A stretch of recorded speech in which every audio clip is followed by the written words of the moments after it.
I hope my voice is visible to you. We will see some of the remaining part of fifth topic. Okay, that is stereoscope, then parallax bar. Okay, stereoscope आणि parallax bar याचा आपल्याला practical पण आहे, तेव्हा आपण त्या गोष्टी बघूया. But for today we will see some of the part which is included in the theory part. Okay.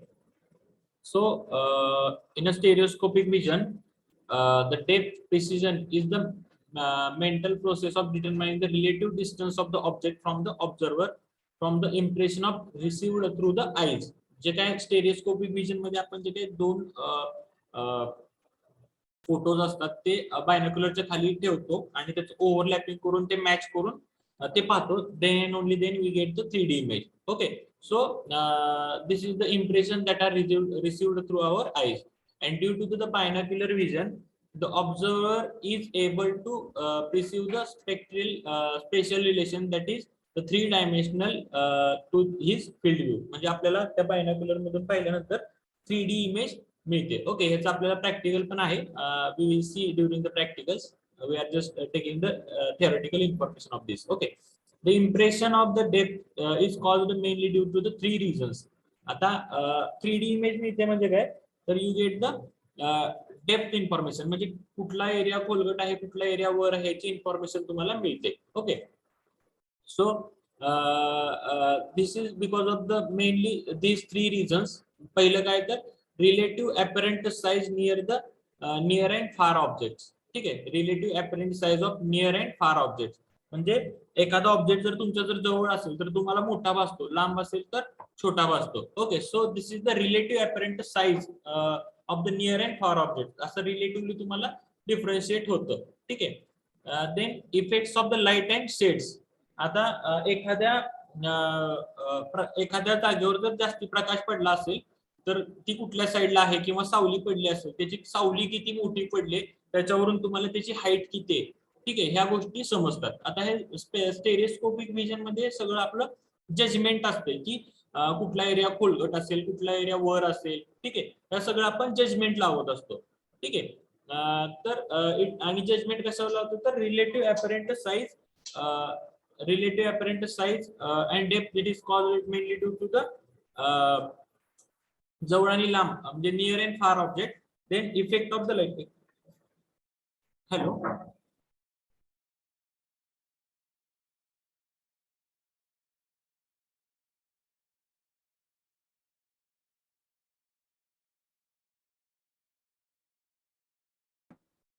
Okay, तर जवळचा आणि लांबचा ऑब्जेक्ट कसा भासतो त्याच्यावर आपण एक इंटरप्रिटेशन करतो, किंवा effect of the light and shade. ठीक आहे, त्याच्यावर लाईट किती पडले किंवा त्याची सावली कुठं पडली ह्याच्यावर आपण एक अंदाज लावतो, किंवा viewing of the object simultaneously by two eyes which are separated in the space. ठीक आहे, तर दोन्ही डोळ्यांनी ऍट अ टाइम पाहिल्यामुळं आपल्याला जेव्हा त्या बायनोक्युलर मधून आपण सिंगल आयनी जेव्हा पाहतो आपल्याला 2D इमेज मिळते.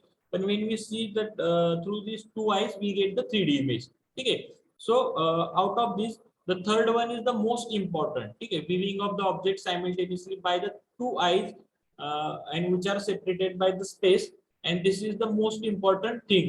Okay, and each eye views an object from a slightly different position. दोन्ही आपल्या डोळ्यांची पोझिशन ही वेगवेगळी, काहीतरी स्पेस आहे त्या दोन्हीमुळे आणि त्याच्यामुळे आपल्याला 3D इमेज मिळते.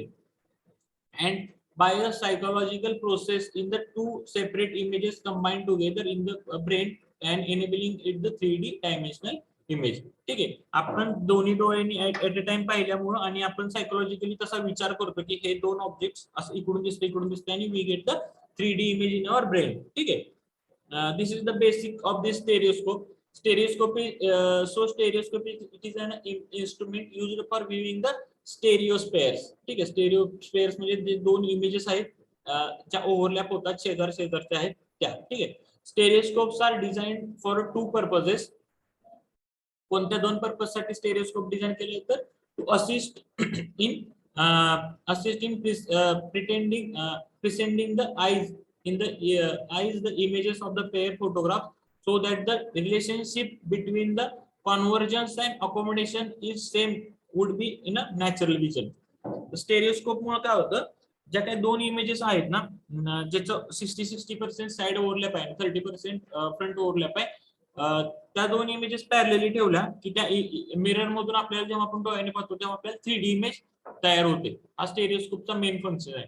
त्याच्यानंतर to magnify the precision of depth. एखादी डेप्थची मॅग्निफिकेशन आपल्याला बघायचं म्हणजे जनरली आपण एखादा डोंगराळ एरियाला पाहत असेल तर त्याची जी डेप्थ आहे त्या डोंगराची किंवा दरीची आहे त्याचं मॅग्निफिकेशन आपण स्टेरिओस्कोप थ्रू करून म्हणजे झूम करून बघितल्यासारखं आपल्याला बघता येतं. Then there are two basic types of this stereoscope for viewing of the these photographs. तर कोणते टाइप आहेत तर मिरर स्टेरिओस्कोप आणि लेन्स स्टेरिओस्कोप. ओके, स्टेरिओस्कोपचे दोन टाइप आहेत मेनली, मिरर स्टेरिओस्कोप आणि लेन्स स्टेरिओस्कोप. आता मिरर स्टेरिओस्कोप मध्ये काय आहे तर मिरर स्टेरिओस्कोप इथं आहे का डायग्राम इथे बघा. ठीक आहे, हा जो आहे हा मिरर स्टेरिओस्कोप आहे आणि स्टेरिओस्कोप ऑफ नेल हा नॉर्मल आहे. ठीक आहे, म्हणजे हा खिडा आहे आणि आपण इथून पाहतोय. ठीक आहे, तर आपल्याला ह्या इकडची साईड थोडी दिसते. ठीक आहे, 3D दिसतो. आणि हा मिरर स्टेरिओस्कोप आहे जो आपल्याकडे इन्स्ट्रुमेंट अवेलेबल आहे. तर त्याच्यामध्ये ह्या दोन प्रिंट आहेत, ही एक इमेज आहे, ही एक इमेज आहे. ठीक आहे, आणि इथं मिरर असतो तर मिरर थ्रू असं त्याचं इमेज इकडून फॉर्म होऊन आपल्याला इकडे दोन्ही रेटिनाला दिसते. ठीक आहे, तर ह्याच्यात बेसिकली हा डिफरन्स आहे. आपण बघूया इथं मिरर स्टेरिओस्कोप शोन ओव्हर हियर. हा जो आहे हा मिरर स्टेरिओस्कोप आहे. It consists of the pair of small eyepiece mirrors M1 and M dash. M and M dash. ठीक आहे, M आणि M dash असे दोन मिरर आहेत. ठीक आहे, M आणि M dash असा मिरर क्रॉस ठेवलेला असतो. ठीक आहे, असा क्रॉस 45 डिग्री मध्ये. And pair of large wing mirrors. ठीक आहे, that is M and M dash. मोठा M आणि M dash असे दोन मोठे मिरर्स आहेत. ठीक आहे, of each which are oriented at 45 degree with the plane of the photograph. फोटोग्राफचा जो प्लेन आहे हॉरिझॉन्टल त्याला 45 डिग्री मध्ये मिरर ठेवले. The greatest single advantage of this mirror stereoscope is the fact that the photographs may be completely separated for the viewing. ठीक आहे, हे जे दोन्ही फोटोग्राफ आहेत हे आपण सेपरेट पण ठेवू शकतो आणि जेव्हा व्ह्यू करायचं तेव्हा ओव्हरलॅप करून ठेवतो. And entire overlap area may be seen stereoscopically without having the slip of the photograph. ठीक आहे, फोटोग्राफ न सरकवता आपण हा 3D व्ह्यू पाहू शकतो. आणि लेन्स स्टेरिओस्कोप मध्ये बघा, तर lens stereoscope consist of a single magnifying lens. ठीक आहे, to the each eye and no mirrors. Lens stereoscope मध्ये मिरर वापरला आहे, मिरर स्टेरिओस्कोप मध्ये आपण मिरर वापरतो. The two magnifying lenses are mounted with the separation equal to the average interpolated distances of the human eyes. डोळ्यांचा जो distance आहे average distance, कारण प्रत्येकाचं वेगवेगळं असतं तर ऍव्हरेज डिस्टन्स आपण पकडतो तर त्याच्या हिशोबाने ते लेन्स बसवलेले असतात.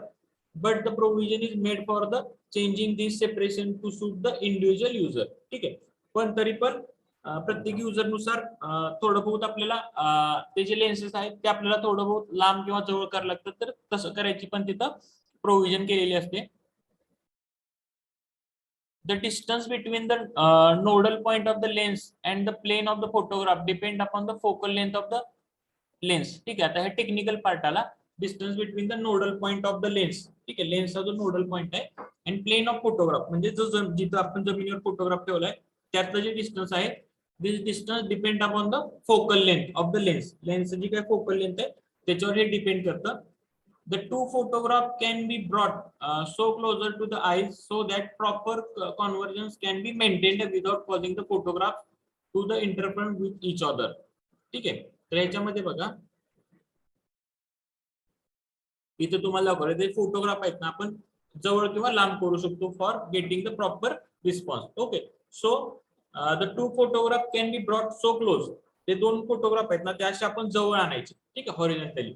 Two photographs can be brought close to the eyes so that proper convergence can be maintained without causing the photograph to interfere with the each other. ठीक आहे, म्हणजे वेगवेगळं भासलं नाही पाहिजे, ते दोन्ही फोटोग्राफ हे एकच भासले पाहिजे अशा पद्धतीने आपल्याला ते जवळ आणायचे. Since the photographs are very close to the eyes, the images occupy larger angular dimension and therefore it appear enlarged. ठीक आहे, असं केल्यामुळे आपल्याला ती इमेज अशी मोठी भासल्यासारखी वाटते तुम्हाला भिंगात. असं तुम्ही जसं भिंग तुमच्या हाताच्या जवळ नेतं तेव्हा तुम्हाला हाताच्या रेषा पण जशा दिसतात तसं तुम्हाला इमेज ही एनलार्ज झाल्यासारखी दिसते. It shows a lens stereoscope, याला आपण तसं म्हणतो. The lens stereoscope causes the eye strain and accommodation is not sympathy with the convergence and axis of the eyes are forced out of their normal condition of the visions. ठीक आहे, डोळ्यावर stress होतो याच्यामुळे. and most of the lens stereoscope are however quite small. ठीक आहे, lens stereoscope जे आहेत mirror स्टेरिओस्कोपच्या अगेन जे मेन लेन्स स्टेरिओस्कोप आहेत ते छोटे असतात and can be slipped in one's pocket. ठीक आहे, मिरर स्टेरिओस्कोप जर आपण बघायला गेलो तर असा मोठा असतो, असं पेटीमध्ये आपल्याला ठेवावा लागतो. पण लेन्स स्टेरिओस्कोप हा छोटा असतो. We can put it in our pocket, so it is called as a pocket stereoscope also. ठीक आहे, याला आपण पॉकेट स्टेरिओस्कोप पण म्हणू शकतो. And because of the larger size mirror stereoscope it is not a portable and it is pocket stereoscope. Mirror stereoscope हा मोठा असतो आणि जो दुसरा आहे लेन्स स्टेरिओस्कोप हा छोटा असतो. We can put it in a pocket also. ठीक आहे, आता बघा पॅरलेक्स बार जो आहे त्याची आपल्याला इन्फॉर्मेशन घ्यायची. हा मिरर स्टेरिओस्कोप जो आहे याचा आपल्याला प्रॅक्टिकल बघितलं तुम्हाला याच्या बाकीच्या गोष्टी लक्षात येऊन जातील. ठीक आहे, थिओरिटिकल पार्ट एवढंच आहे. Now we will see the measurement of the parallax आणि by using the parallax bar. आता ह्याचं प्रिन्सिपल काय आहे? The principal point of one photograph can be transferred to the adjacent photograph by stereoscopic fusion. आता हे दोन्ही जे practicals आहेत पॅरलेक्स बार आणि मिरर स्टेरिओस्कोप हे ऍट अ टाइमच होतात. तुम्हाला प्रॅक्टिकलच्या वेळेस लक्षात येईल.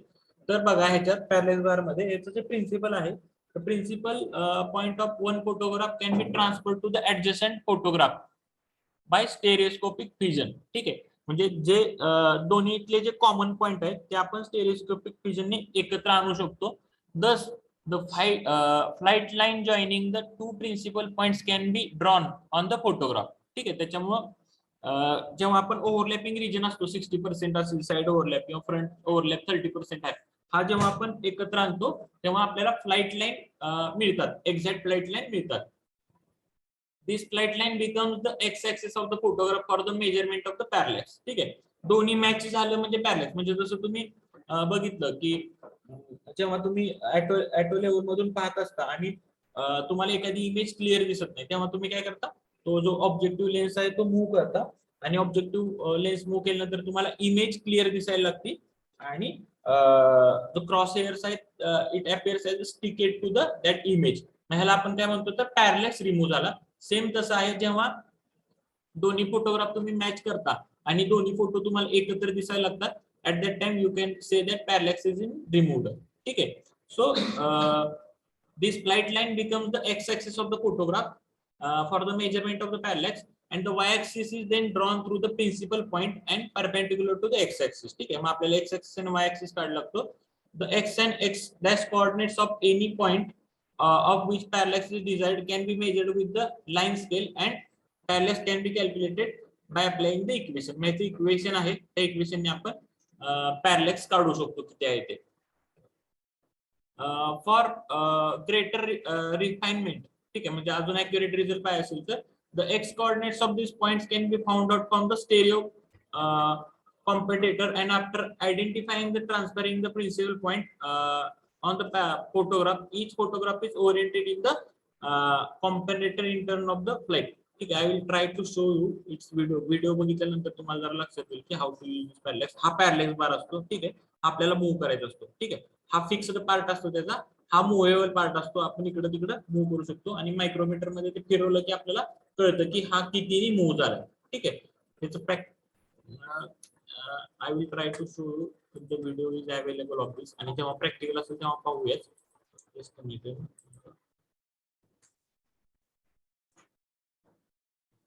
कारण theoretical पार्ट यामुळे तुम्ही कन्फ्युज होचाल मी आता, because it is that much simple.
use this stereoscope, please try to understand over here. Okay,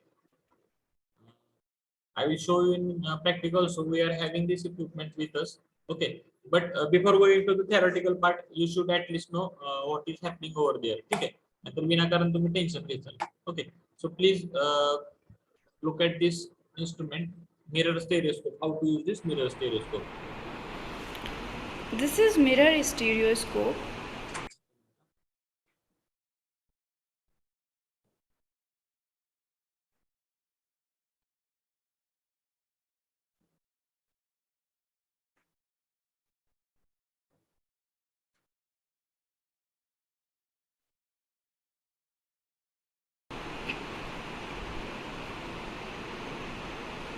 Used for viewing the stereo pairs. There, mirrors, one here and one here for the reflection. These are the lenses we are going to open.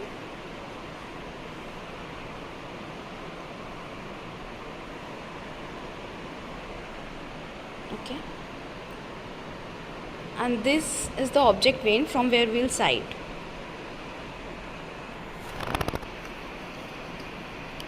This is the binocular we'll use like this. Okay.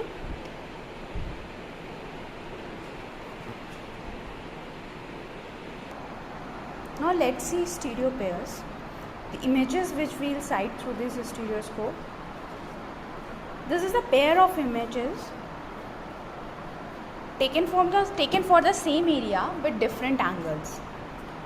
Stereo pairs को use KIA जाता है ताकि हम एक 3D image generate कर सकें. जब दो अलग अलग पर्सपेक्टिव पॉइंट से हम किसी एक सेम एरिया को साइट करते हैं तब जाके 3D व्यू जनरेट होता है उसका. हियर वी कैन सी कि इस इमेज का एरिया और इस इमेज का कुछ एरिया कॉमन है जो ओवरलैप का पोर्शन आ रहा है, जैसे ये पोर्शन और ये पोर्शन. ओके. और इसमें थोड़ा सा इस वाली इमेज में इधर का थोड़ा सा पोर्शन एक्स्ट्रा है जो चीज़ इस इमेज में नहीं है. तो will find the common areas. सबसे पहला काम हम करेंगे कि हम कोई ऐसा पॉइंट निकालेंगे जो कॉमन पॉइंट हम इजीली लोकेट कर सकते हैं दोनों इमेजेस में. सपोज़ ये खाली गार्डन फील्ड है इसमें एंड इसमें, हम दोनों में लोकेट कर लिया हमने. ठीक है. अब हम इन स्टीरियो पेयर्स को स्टीरियोस्कोप के नीचे रखेंगे एंड बाइनोकुलर से देखते हुए एक फिंगर अपनी रखेंगे इस पॉइंट पे, लेफ्ट फिंगर हाथ की, एंड इस वाले पॉइंट पे हम रखेंगे अपनी राइट फिंगर. ठीक है. एंड हम देखते हुए ऐसे मूव करेंगे इमेजेस कि इसके लेंसेज के थ्रू ये दोनों पॉइंट्स ओवरलैप कर जाएंगे, दोनों फिंगर्स हमारी ओवरलैप कर जाएं लाइक दिस. ये दो कॉमन पॉइंट्स जो हमने ढूंढे थे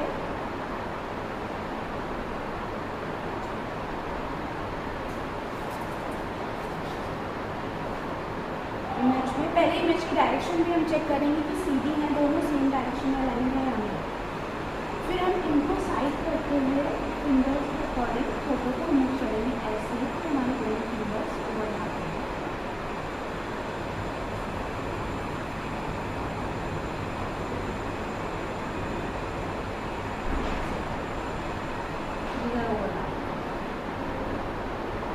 हम ट्राई करेंगे, ऑब्वियस सी बात है, हमेशा स्टीरियोस्कोप आपका ऐसी जगह पे रखना चाहिए जहाँ पे सोर्स ऑफ लाइट बहुत अच्छा हो, बिकॉज अगर सोर्स ऑफ लाइट अच्छा नहीं होगा आप इन इमेजेस को व्यू नहीं कर सकते.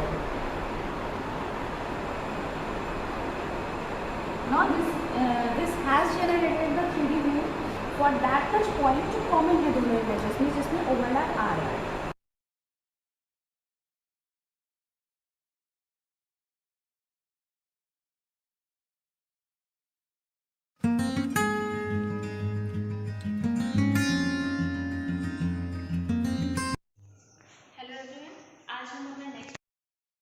कि जो हमारे पास फोटोग्राफ्स होती है वो पेयर में होती है. हम कैसे पता करते हैं कि कंटिन्यू है फोटोग्राफ्स या अल्टरनेट है. तो देखिए हमारे पास सीरियल नंबर दिया होता है, ये 37 है, ये 38 है, यानी कि 37 के बाद तुरंत जस्ट 38 फोटोग्राफ्स ली गई, यानी कि ये सीरियल में है.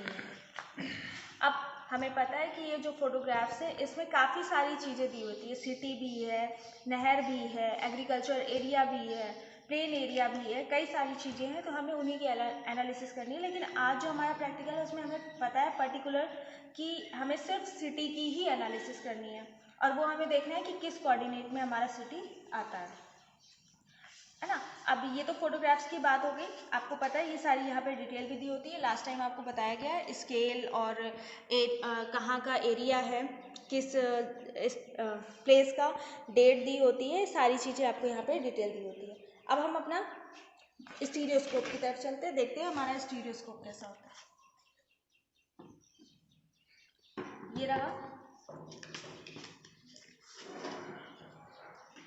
ये हमारा मिरर स्टीरियोस्कोप होता है। लास्ट टाइम जो स्टीरियोस्कोप था वो बहुत ही छोटा सा था, लेकिन अभी ये हम देख रहे हैं ये हमारा मिरर स्टीरियोस्कोप है। इसमें कुछ खास नहीं होता, मतलब ये जो है बहुत ज़्यादा वो नहीं है, लेकिन हाँ सिंपल सा होता है। इसमें यहाँ पे लेंसेज लगे हुए हैं, ठीक है। इन लेंस की हेल्प से हम फोटोग्राफ्स की एनालिसिस करते हैं। यहाँ पे साइड में मिरर दिए हुए हैं, इन मिरर में हम अपनी फोटोग्राफ्स की और अच्छे से क्लियरिटी देख सकते हैं। और ये यहाँ पे साइड में स्क्रू दिए हुए हैं, इनकी हेल्प से हम अपने स्टीरियोस्कोप को ढीला या टाइट कर सकते हैं। हमें जिस तरह से इसको सेट करना है, जितनी डिस्टेंस पे फोटोग्राफ्स हो उस हिसाब से हम इसको सेट कर सकते हैं।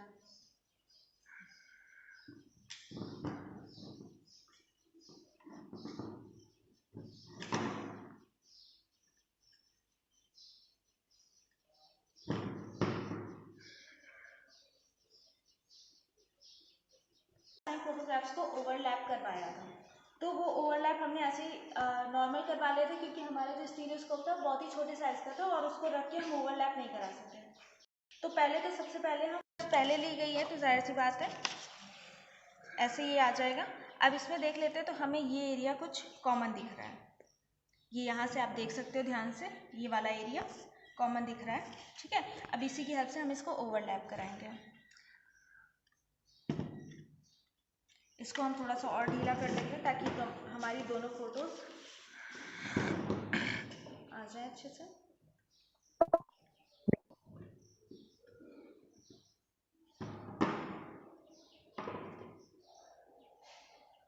इस स्पेस में हमारी दोनों फोटोग्राफ्स आ जाएंगे। अब हम इनको लेंसेज की हेल्प से इसको ओवरलैप कराएंगे।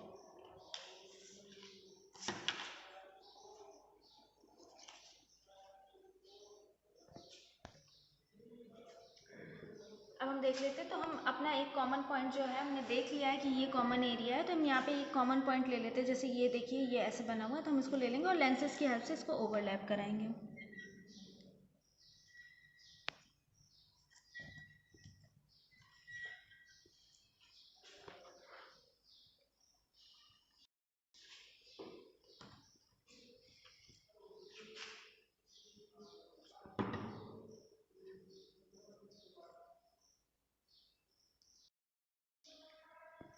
ये ऐसे तो ये देखिए हमने इसको ओवरलैप करवा लिया है, और साथ में हम मिरर पे देख लेंगे, तो इस समय जो मिरर पे हमारी इमेज दिख रही है, अगर आप ध्यान से देखें तो वो हमें कुछ हाइट पे दिखेगी 3D डायमेंशन में। मैं इसको थोड़ा सा और ऊपर स्टैंड कर देती हूँ ताकि क्लियरिटी है देखने में।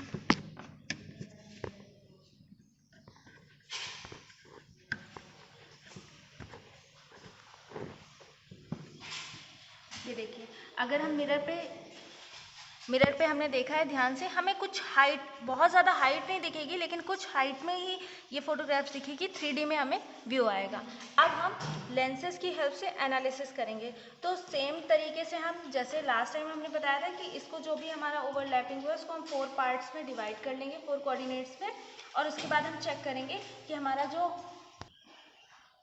ये हमने ओवरलैपिंग कर ली, हमने यहाँ पे मिरर में भी देख लिया कि हमें कैसा व्यू दिखता है। अब हम इसकी हेल्प से एनालिसिस करेंगे, तो जैसे लास्ट टाइम में 4 कोऑर्डिनेट्स में हमने डिवाइड करके किया था वैसे ही करेंगे, और हम देखेंगे जो हमारा फर्स्ट कोऑर्डिनेट है, सेकंड है, थर्ड है, फोर्थ है, जो भी चारों कोऑर्डिनेट्स है, तो जो सिटी वाला एरिया है वो किस कोऑर्डिनेट में आ रहा है, और अगर आ रहा है तो कितना एरिया आ रहा है। तो जैसे अगर हम इसको 4 पार्ट में एक इमेजनरी लाइन की हेल्प से 4 पार्ट में डिवाइड करते हैं, तो हम नॉर्मली भी अगर इसको विजुअलाइज करते हैं तो हमें दिख रहा है कि जो ये वाला पोर्शन ध्यान से देखें तो ये पूरी हमें सिटी दिख रही है। अब सिटी में और बहुत सारी चीज़ें हैं, road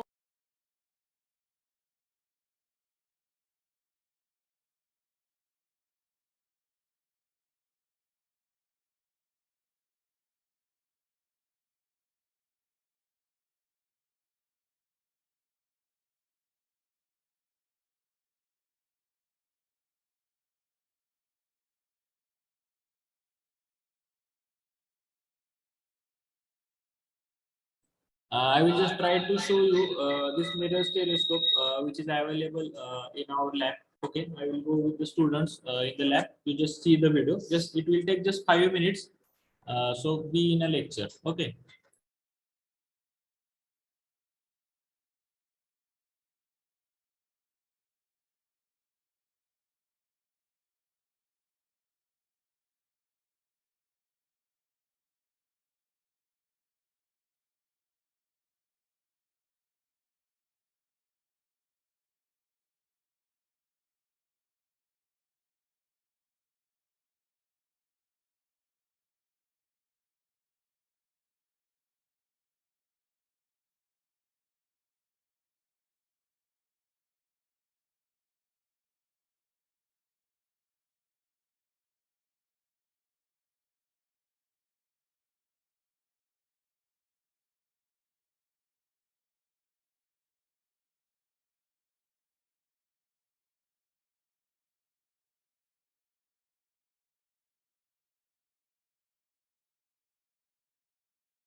Okay, unfortunately, key is not available here. So I will show you in the next practical. Okay.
Application of the remote sensing मध्ये काय तर early season estimation and cropped area.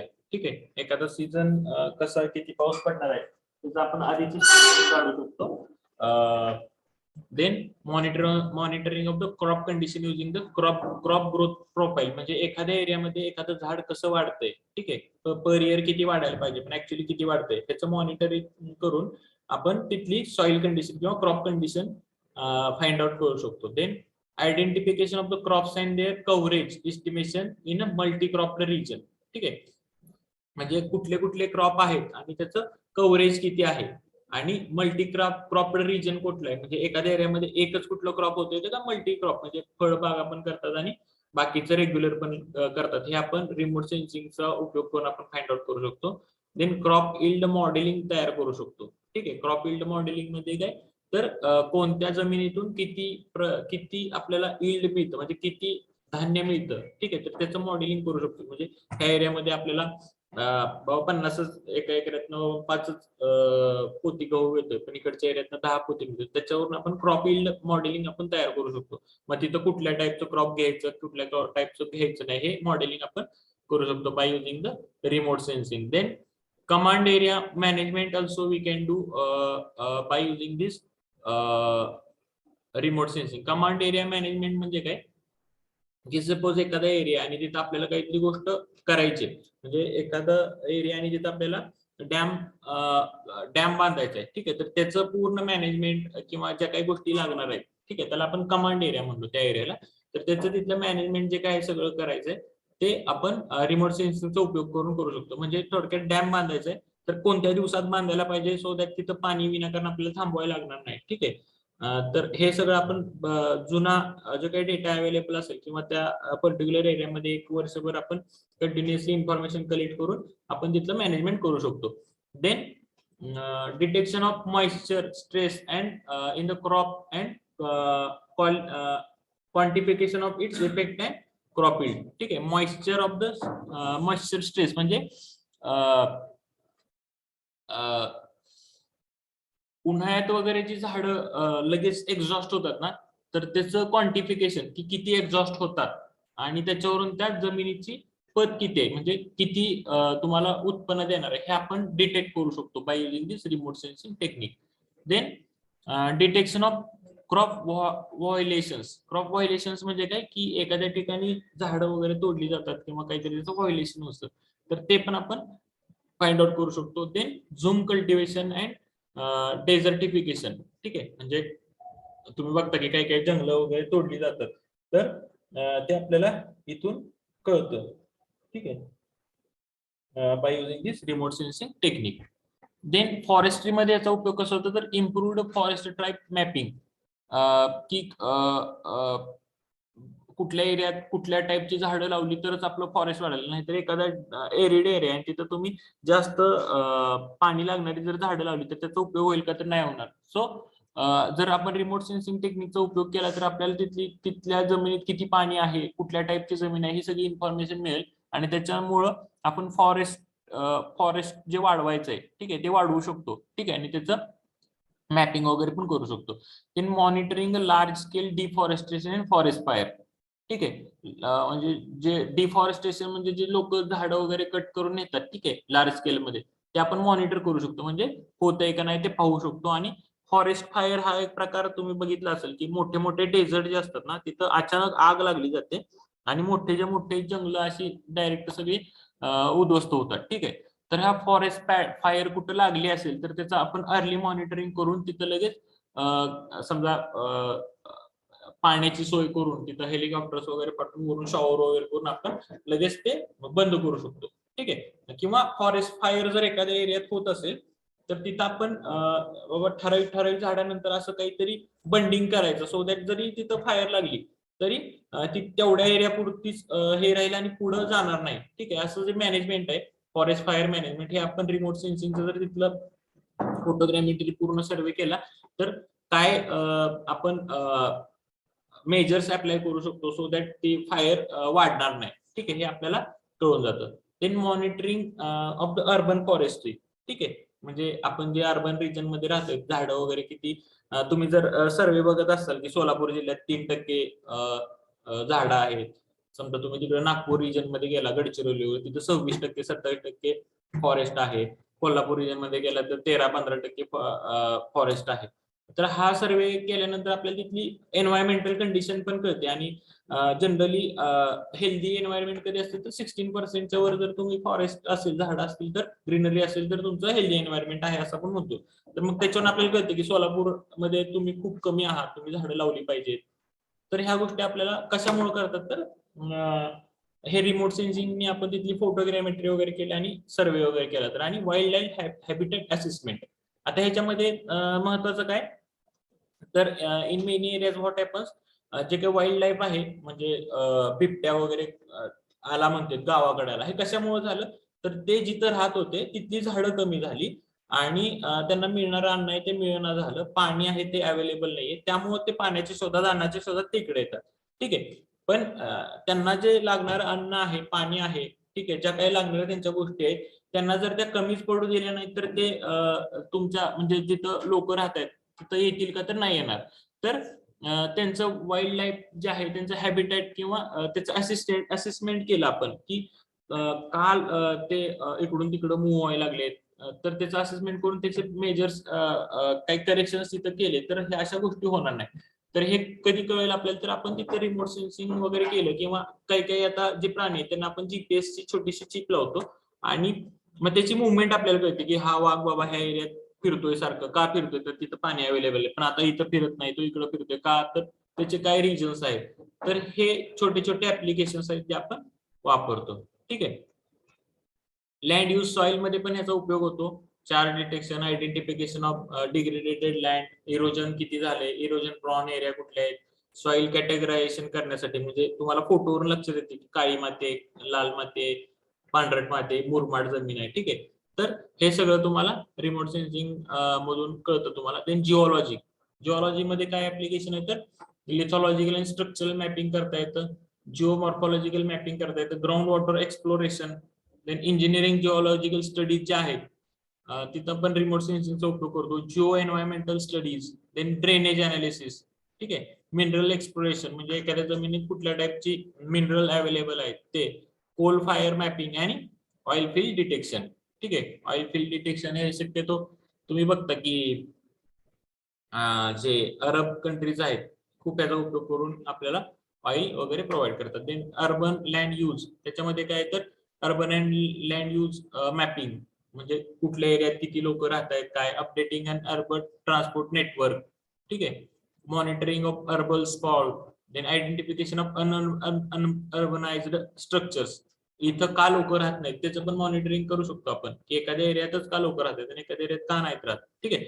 Water body कुठे available आहेत म्हणजे तळी वगैरे कुठं आहे, त्याच्या रिलेटेड जी काही इन्फॉर्मेशन आहे ही आपण रिमोट सेन्सिंगने मिळवू शकतो. कोस्टल एन्व्हायरमेंट मध्ये पण येतं बघा,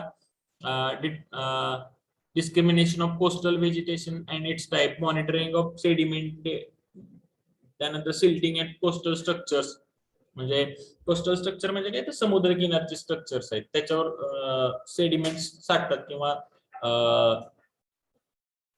हार्ड पाणी असतं ना तिथलं, त्यामुळे ते त्याच्यावर सॉल्ट वगैरे साठवून तिथं काय प्रॉब्लेम येतो, सिल्टिंगमुळे काय प्रॉब्लेम येतो हे आपण फाइंड आउट करू शकतो. त्यानंतर ओशन रिसोर्सेस बद्दल पण आपण माहिती मिळवतो, वॉटरशेड बद्दल पण इथून माहिती मिळते आपल्याला. ठीक आहे.